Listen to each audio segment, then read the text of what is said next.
Coping with Tre Tailor, giving you info and advice to help you thrive and survive in life, because we'll always be coping with something. Coping.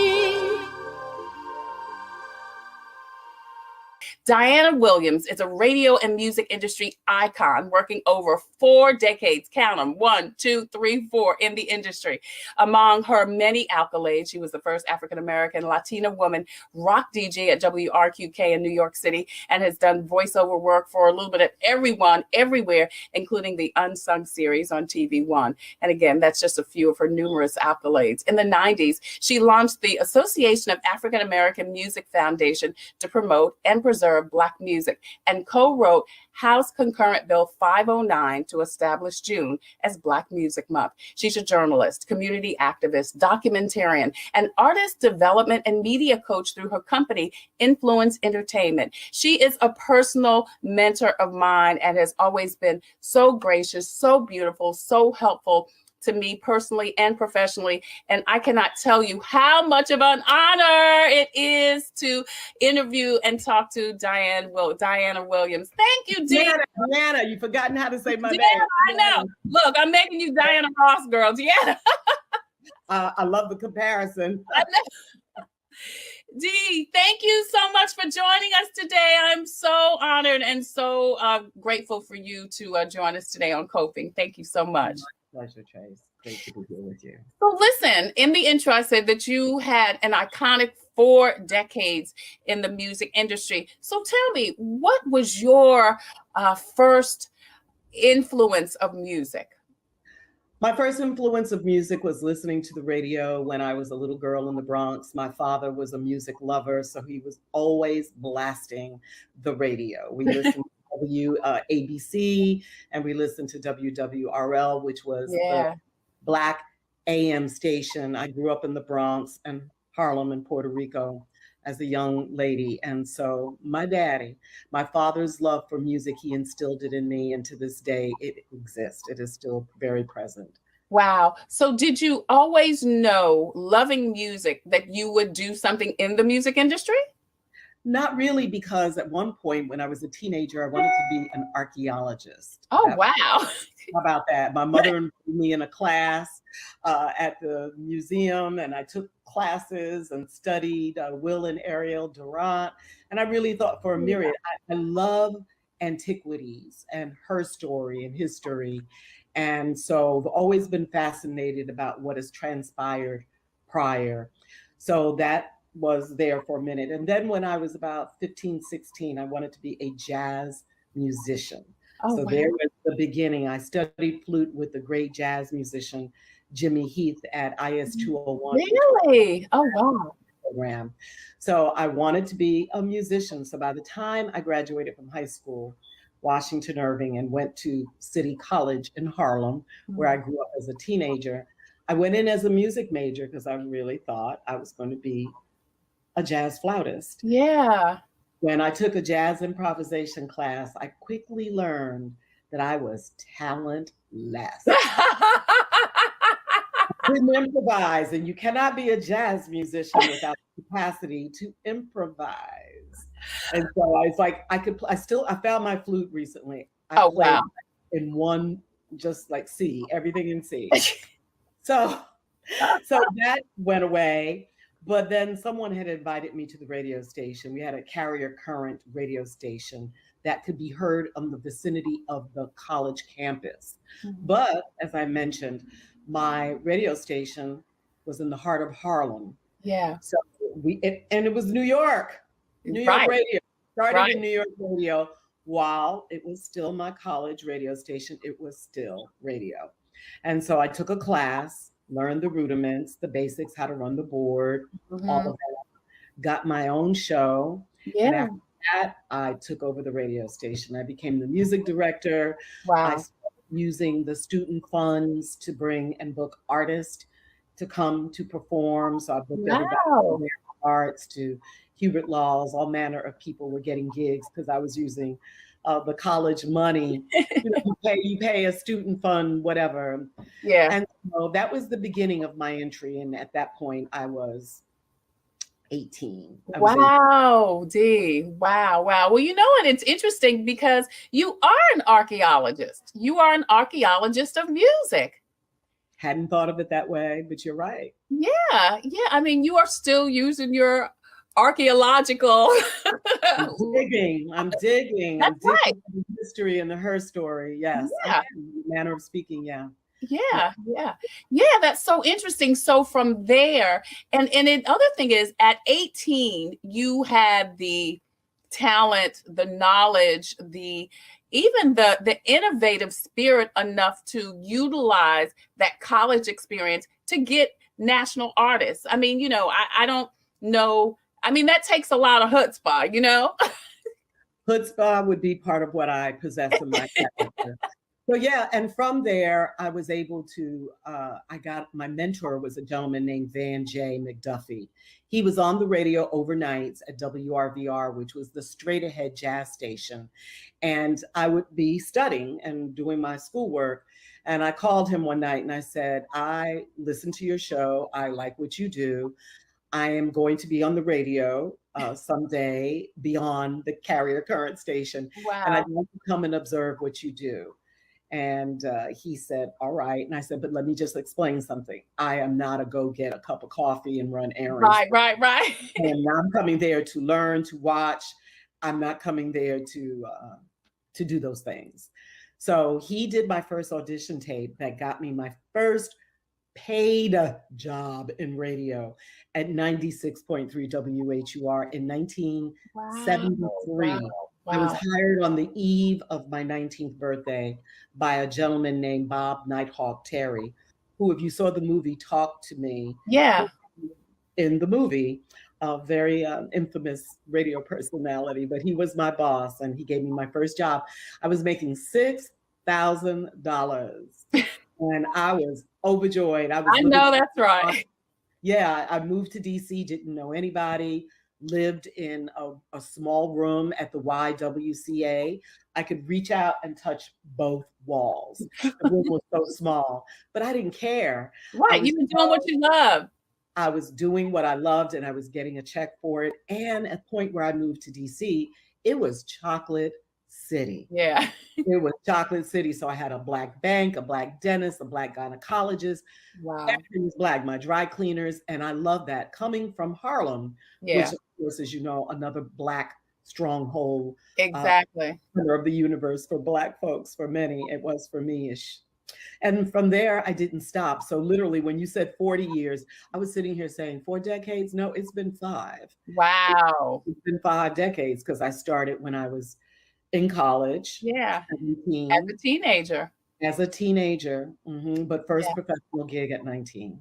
Wow, Dyana Williams joins us. We are celebrating Black Music Month, and she is the mother of Black music because she and through a lot of other people helped, but it was you who really pushed and went to the White House to say this needs to happen. We need the observance of Black Music Month.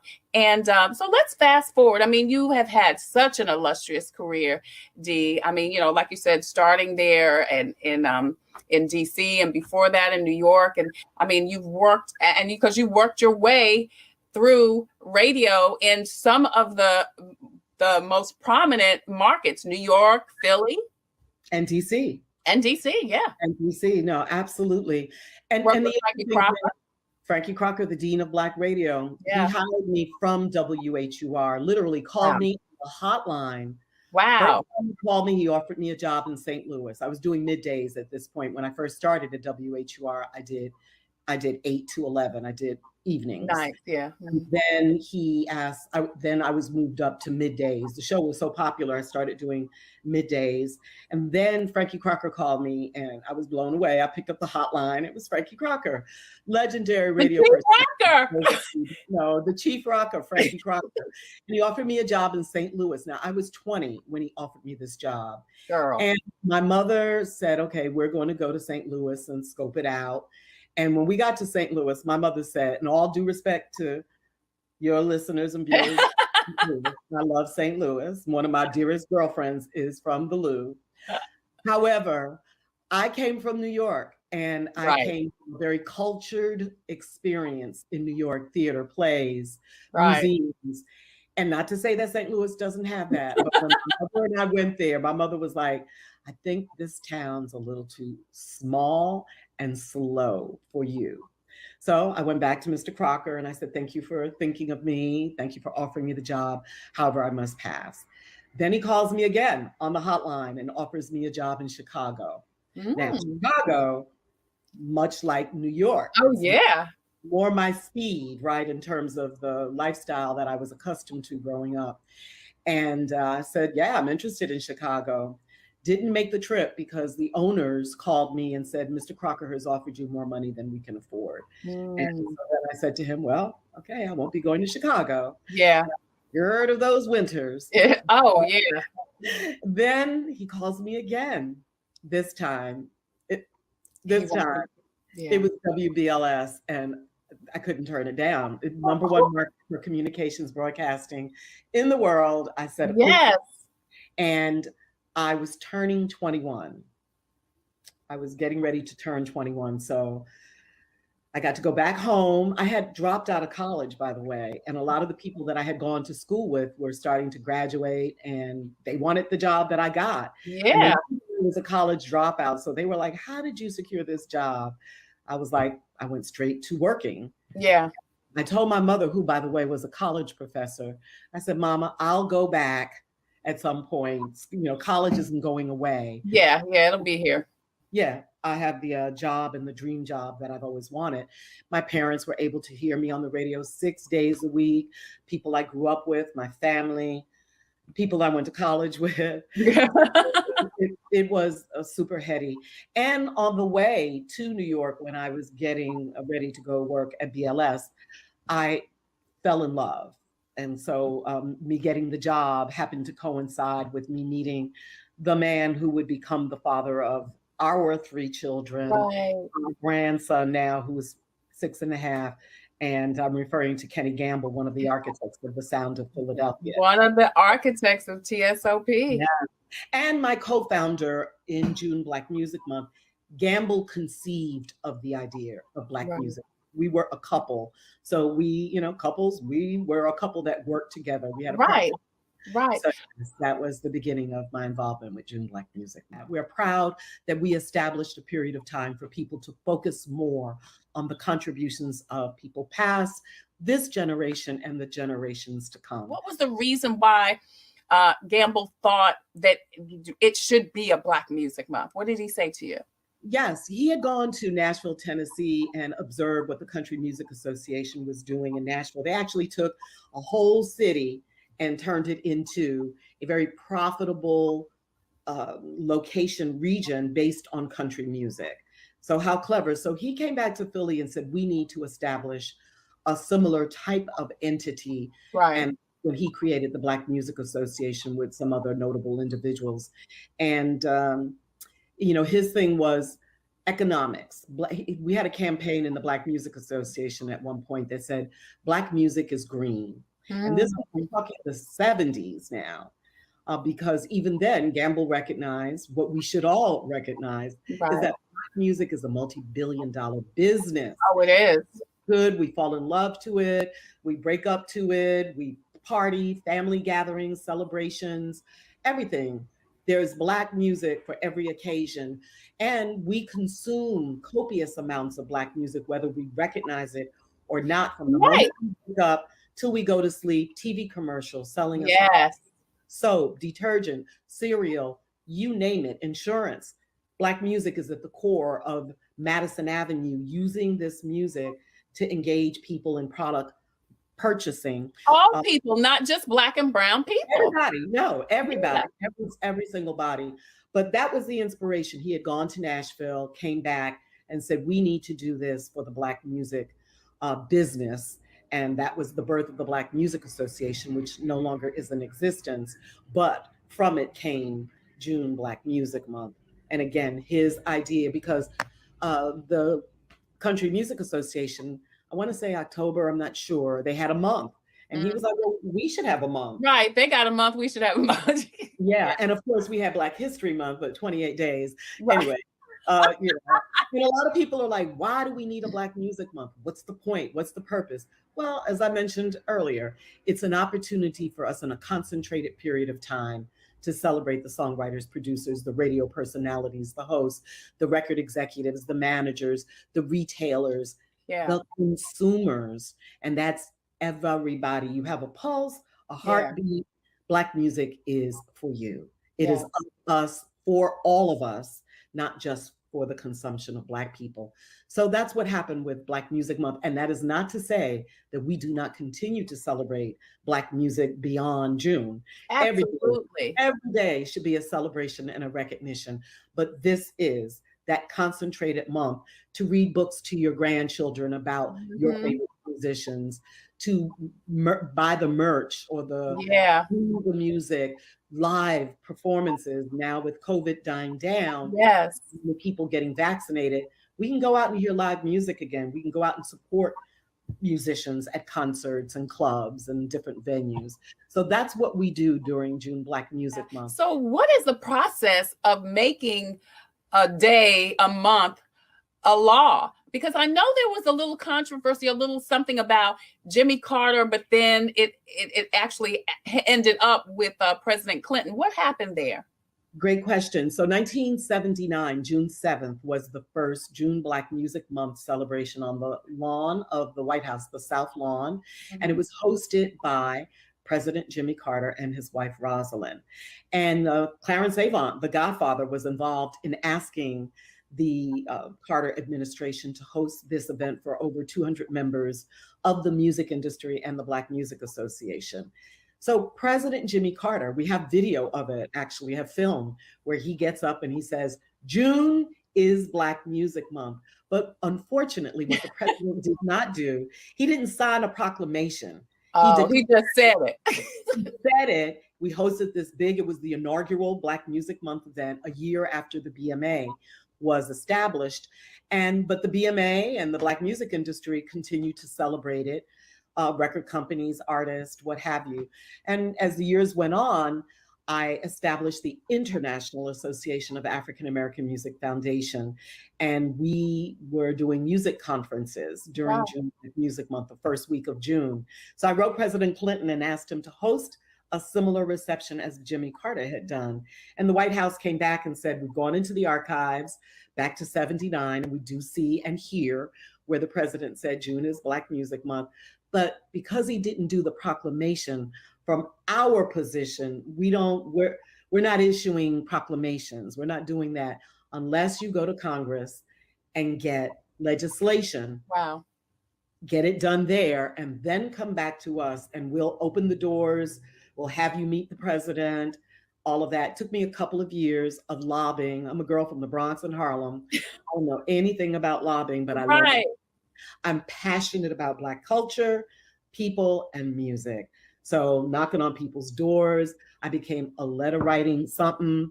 I enlisted the support of a Republican senator, Arlen Specter from Pennsylvania, who wrote the president on my behalf to get June Black Music Month, and also Congressman Shaka Fatah from Philadelphia. So through Shaka actually introduced the legislation. I found an email the other day when it went through, and it was like 386-0. It was unanimous in the House of Representatives.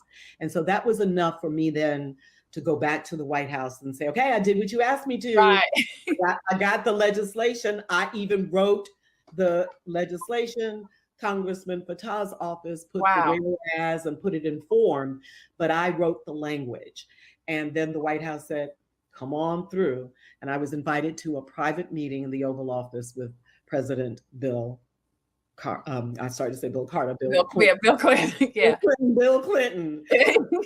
That was a very heady moment for me, like a young Black woman, to be able to do something like that. It's actually one of the significant things I've done in my life. Not something that I was prepared for, but I then later realized I was a lobbyist. Right. Yes. And for Black culture. You were an archaeologist.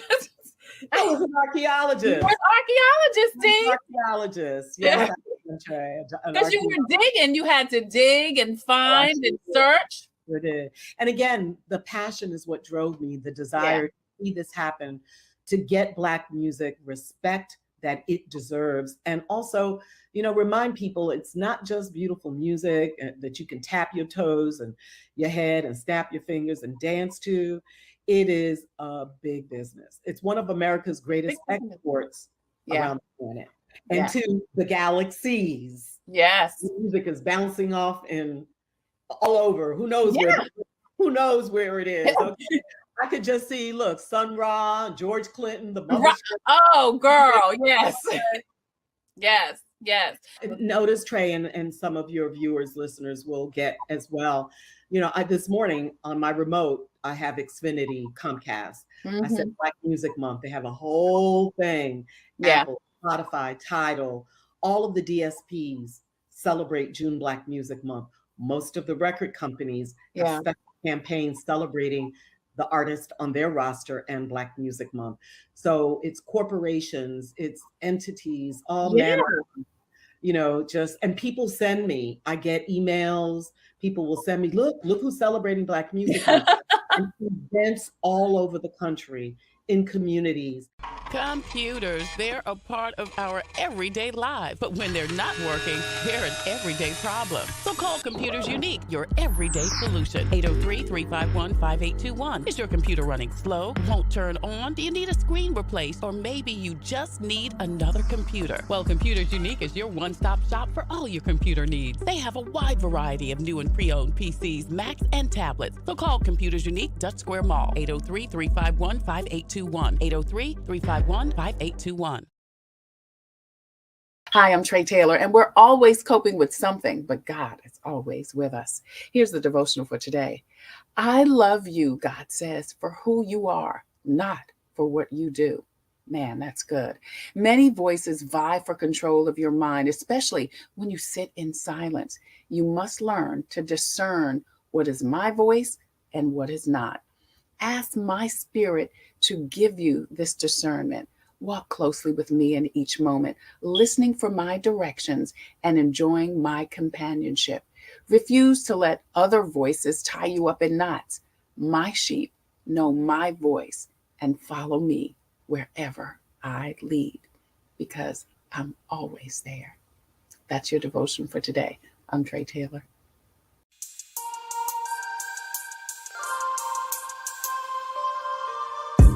Coping, find peace of mind to survive through whatever. Coping, learning the way that we thrive all together. Coping, finding out what's real. Coping, we can heal, we can heal, we can heal. Coping with stress, coping with strife, bringing hope for success, for improving our life. Coping beyond hoping to do more than survive. Ways to live a healthy life. Coping and promoting, learning what you can do. 6 ways to a better you. Coping, find peace of mind to survive